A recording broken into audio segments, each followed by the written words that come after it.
Welcome to Truth Behind History. Today we are diving into the Montauk Project, its Cold War roots and the radar base that sparked a legend. In this video, you'll get a fast tour of the Cold War build-up that made places like Montauk possible, the wild claims that later swirled around it, and how real government secrecy can blur the line between history and myth. By the end, you'll see why one lonely radar station on the edge of Long Island still captures imaginations today. Let's set the scene. The Cold War wasn't just icy stares across a map. It was a full-throttle competition that poured money, brains, and anxiety into defense. Year after year, the United States ramped up spending, racing to invent faster jets, bigger rockets, and stranger technologies, anything that could spot a threat a few minutes earlier or deter an attack a little more convincingly. With that surge came compartmentalization, laboratories with locked doors, budgets with black lines, projects whose names never reached a newspaper. When you increase capability, you inevitably increase secrecy, and secrecy, as we'll see, grows stories the way a dark cellar grows mushrooms. Now, why Montauk? Geography is the cheat code of military planning. Push a finger to the far tip of Long Island and you're pointing straight into the North Atlantic, the most likely avenue for bombers or missiles during key Cold War decades. If you want to build an early warning radar net,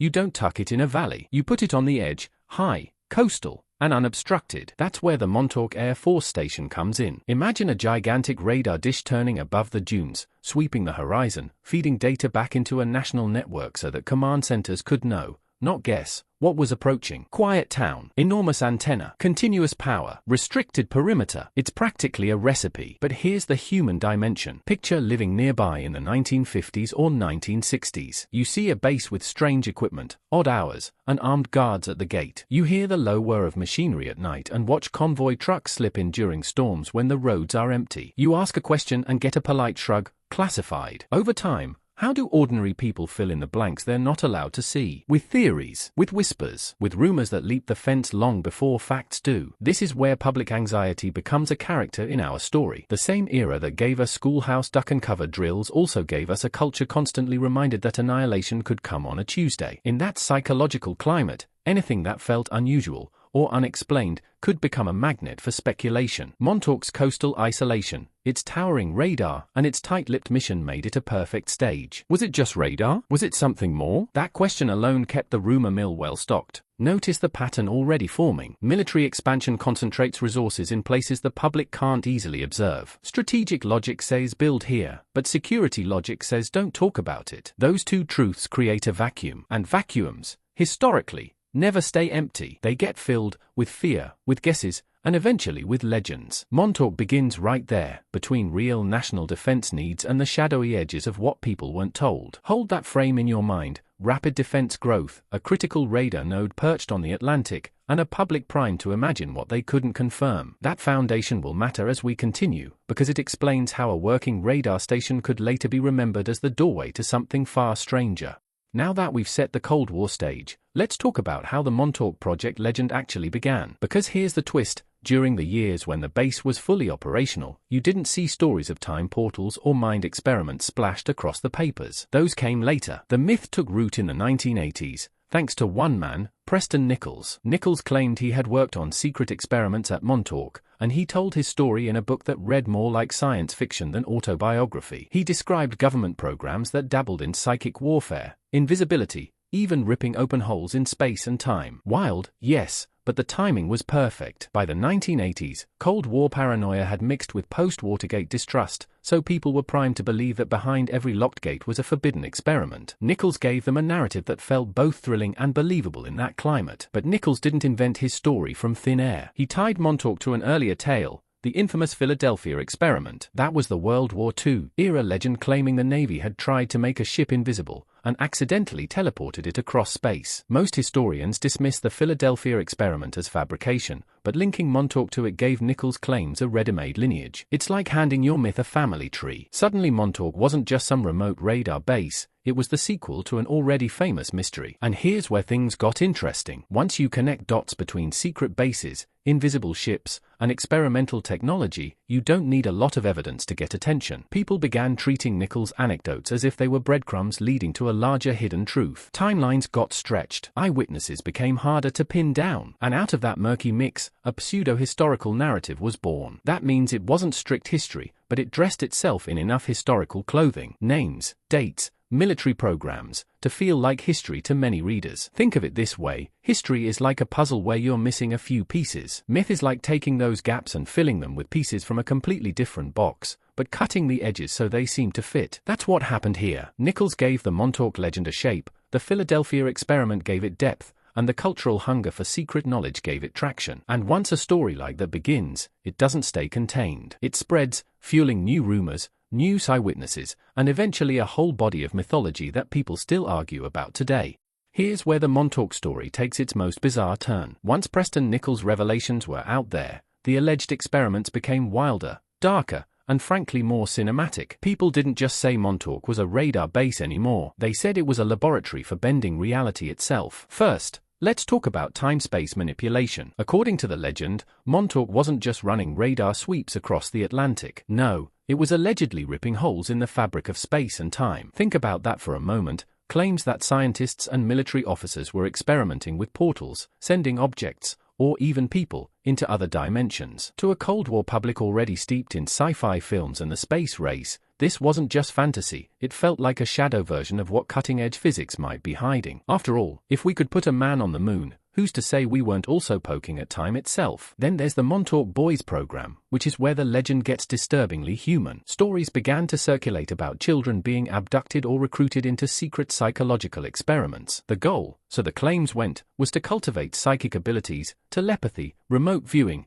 even the power to influence reality with thought. This part of the myth hit a nerve. It echoed real-life scandals like MKUltra, where the CIA had in fact experimented on unwitting subjects using drugs and hypnosis. If that happened, many thought, why not here? Legends often grow strongest where there's just enough truth to keep the door open. And then we get to the strangest element of all, radar consciousness fusion. This was the idea that Montauk scientists somehow merged advanced radar systems with the human mind. Imagine standing in front of a massive dish antenna while your thoughts were amplified, projected, maybe even weaponized. The suggestion was that human consciousness itself could be tuned like a radio frequency, linked with machinery to manipulate matter or perception. It's outlandish, but again, it played directly into the anxieties of the time. In an age when computers were starting to transform everyday life, the notion of machines fusing with the human brain felt both futuristic and frightening. What we see here is the legend stacking layers on top of one another. Radar base becomes secret lab becomes time portal becomes psychic training ground. Each claim more dramatic than the last,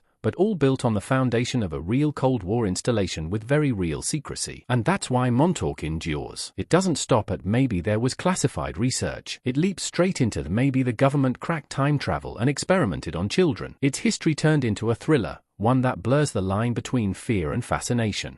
Now, here's the part that makes the Montauk legend especially sticky. People could dismiss time portals and psychic superkids as science fiction, sure, but then they remembered that the government really had conducted secret experiments. And once you anchor a wild story to documented history, it suddenly feels less like fantasy and more like a hidden chapter. Take MKUltra, for example. This wasn't rumor. This was a classified CIA program that used drugs, hypnosis, and psychological manipulation on unwitting subjects to test methods of mind control. Decades later, documents revealed experiments so disturbing they read like horror scripts. When the public learned about MKUltra, it confirmed a simple but dangerous suspicion: the government will cross ethical lines if it thinks the payoff is worth it. So when Montauk stories describe children being used in psychological tests, people could point to MKUltra and say, see, it's not impossible. Then you have DARPA, the Defense Advanced Research Projects Agency. Even in its early decades, DARPA was funding cutting-edge experiments in electromagnetics, remote viewing,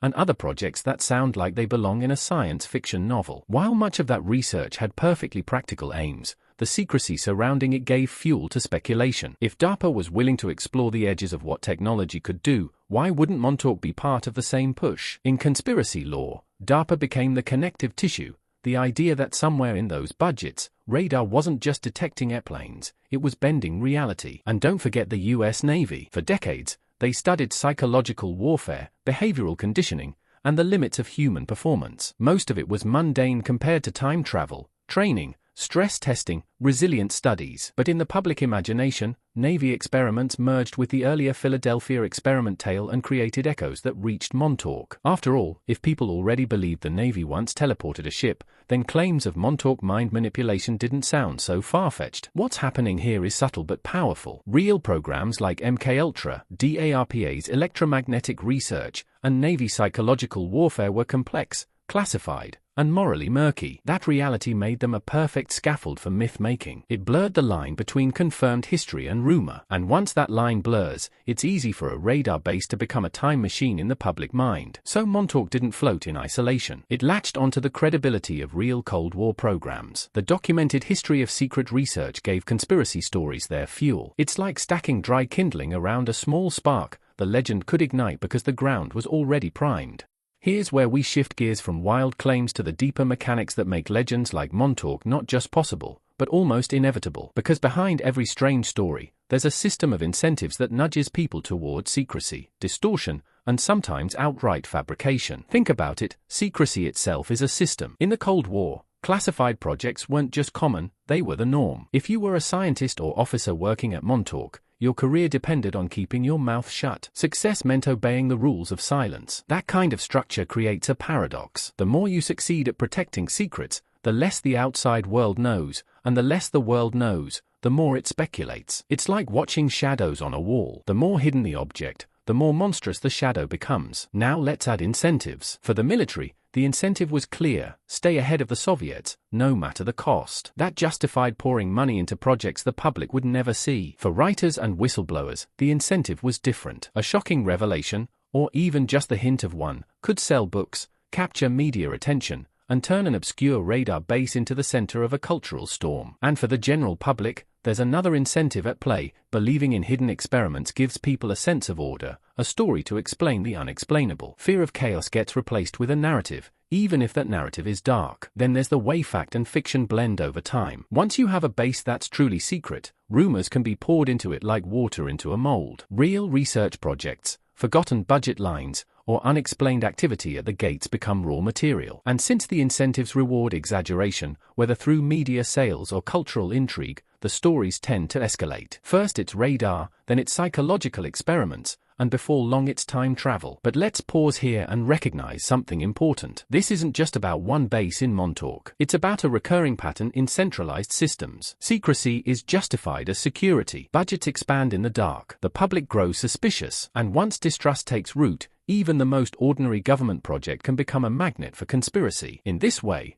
Montauk's legend is less about what did or didn't happen there, and more about the larger consequences of a system that thrives on hidden incentives. So when we ask, why did the Montauk legend grow? The answer isn't just because Preston Nichols wrote a book. It's because the system itself was fertile ground. Secrecy rewarded insiders, suspicion rewarded outsiders, and the cycle reinforced itself. The result was a story that became bigger than any single person or base. By the time Montauk's legend spread beyond Long Island, it wasn't just a local curiosity anymore. It had become cultural fuel, feeding distrust, inspiring entertainment, and shaping the way people thought about government secrecy. And here's the fascinating part. Sometimes myths matter not because they're true, but because they capture something people feel is true. Take the distrust of institutions. By the 1980s and 1990s, the public had already seen enough scandals, Watergate, the Pentagon Papers, MKUltra, to know that officials don't always tell the whole story. So when someone whispered about Montauk experiments, people weren't starting from zero trust. They were starting from suspicion. The legend tapped into that existing reservoir of doubt, confirming what many feared, that there are whole chapters of history we aren't allowed to read. Then came the cultural ripple effect. Montauk didn't just live in conspiracy circles. It jumped into fiction, most famously inspiring the hit show Stranger Things. If you've seen that series, with its secret labs, telekinetic children, and portals to other dimensions, you've basically seen a pop culture remix of Montauk. That's powerful, because once a myth enters entertainment, it gains immortality. Viewers who never heard of the Montauk Air Force Station now absorb its themes every time they binge-watch Netflix. But the influence doesn't stop at TV. Montauk also shaped the way people discuss secrecy more broadly. It became shorthand for hidden experiments, a reference point in the language of conspiracy. Want to accuse the government of doing something shady? Just compare it to Montauk. That's how myths take on lives of their own. They stop being about one place and start symbolizing a whole idea. And there's a deeper layer here too. Montauk embodies the tension between transparency and control. The legend warns us about what happens when secrecy dominates, when citizens are left to fill in the gaps with fear. In that way, it doesn't really matter if every claim is false. The story functions as a kind of parable, an allegory of power, secrecy, and the costs of letting control go unchecked. So when people today joke about Montauk, or reference it in movies, or debate it online, they're doing more than recycling an urban legend. They're wrestling with a question that hasn't gone away. If so much of what governments do remains hidden, how much trust can the public really give? Montauk became a myth because it resonated with a deeper truth about human suspicion and institutional opacity. And that's why, decades later, it still lingers in our cultural imagination. So now we arrive at the closing chapter. What do we actually learn from the Montauk Project story? Whether you see it as a bundle of myths, a cautionary tale, or a possible glimpse into hidden history, Montauk teaches us something important about how secrecy and storytelling shape society. First, secrecy always has consequences. During the Cold War, the logic of national defense was simple: keep projects classified, hide capabilities, and don't let the enemy know what you're building. But when secrecy becomes the default, it creates a vacuum, and people fill vacuums with imagination. That's how a radar base becomes a time machine in the public mind. The lesson is clear: the less information people are given, the more dramatic the stories they create to explain what they can't see. Second, Montauk reminds us how incentives drive myths. For insiders, the incentive was to guard secrets. For storytellers, the incentive was to amplify them into dramatic revelations. And for the public, the incentive was to make sense of a world where power felt distant and often untrustworthy. When those incentives collide, legends aren't just possible, they're almost guaranteed. Third, we have to recognize the enduring cultural role of stories like Montauk. They're not just conspiracy theories whispered in dark corners. They're mirrors of our collective anxieties, about technology, about government power, about the possibility that someone, somewhere, is pulling strings we don't know about. Even if every experiment Preston Nichols described was fabrication, the fact that millions found it believable says a lot about our relationship with authority. And finally, Montauk is a reminder that history is more than just dates and documents. It's also about perception, myth, and the grey area between what happened and what people believe happened. That grey area has power. It influences trust, culture, even politics. The Montauk legend may not give us a working time machine, but it does give us a lens, a way to examine how secrecy shapes societies long after the radar dishes stop spinning. So as we close, think about this. What other stories are out there right now, half hidden, waiting for someone to connect the dots? How much of what we accept today might one day be remembered as legend, myth, or cautionary tale? Montauk challenges us not to accept easy answers, but to keep questioning. Thank you for watching. If you enjoyed this deep dive into the Montauk Project, make sure to like, comment, and subscribe to Truth Behind History. And if you're ready to go even deeper into the hidden stories of the past, check out my book, History They Tried to Erase. It's linked down in the description. And of course, don't stop here. We've got plenty more thought-provoking and entertaining history waiting for you.